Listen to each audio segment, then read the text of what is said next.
A pair of fishermen in Mississippi make an alarming discovery that has many wondering what's happening below the surface in the Gulf.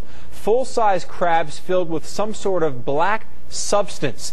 They were pulled from waters near the mouth of Bay St. Louis. Shelley Brown has the story from Hancock County.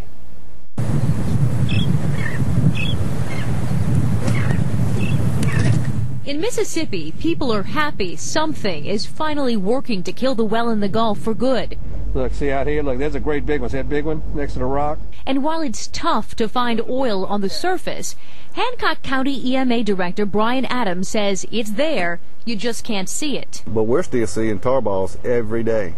And I'm not talking just a few tar balls. We're seeing a good amount every day on the beaches. A rock jetty near Waveland was covered in about 1,000 pounds of tar balls in just 3 days.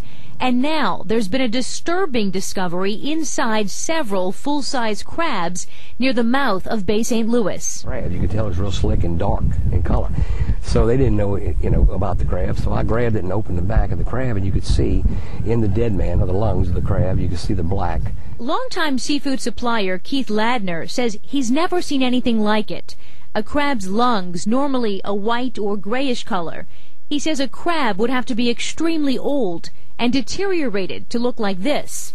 It wasn't that case. The meat was intact, but the lungs were in bad shape. Through the Vessels of Opportunity, Robert Main has started pulling boom on the bottom and believes that's where this is coming from. We would slow down, let it go to the bottom, and in 10-minute pulls that we had made, it was just saturated with brown, solid brown substances.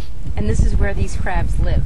Correct. On the bottom? Right, on the bottom. That's right. And a lot of other marine life. Sure, everything feeds off the bottom. Nothing but a bottom dweller. It's shocking to me that the shrimp season opened up just about a week ago, and these shrimp traveling across the bottom just like the crab. These guys couldn't sell shrimp even if they wanted to.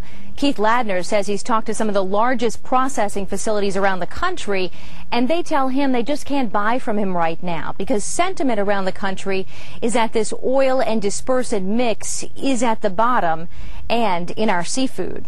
We've seen a lot of large fish since this thing has happened that are dead on the beach. We're seeing large bones like on days that are low tides like tonight. We'll go out tonight and we'll probably find large animal bones, which are from mammal bones to turtle bones. Emergency managers and fishermen want to know what's causing this, and they're hoping just because there's no oil on the surface, this doesn't become an out-of-sight, out-of-mind situation.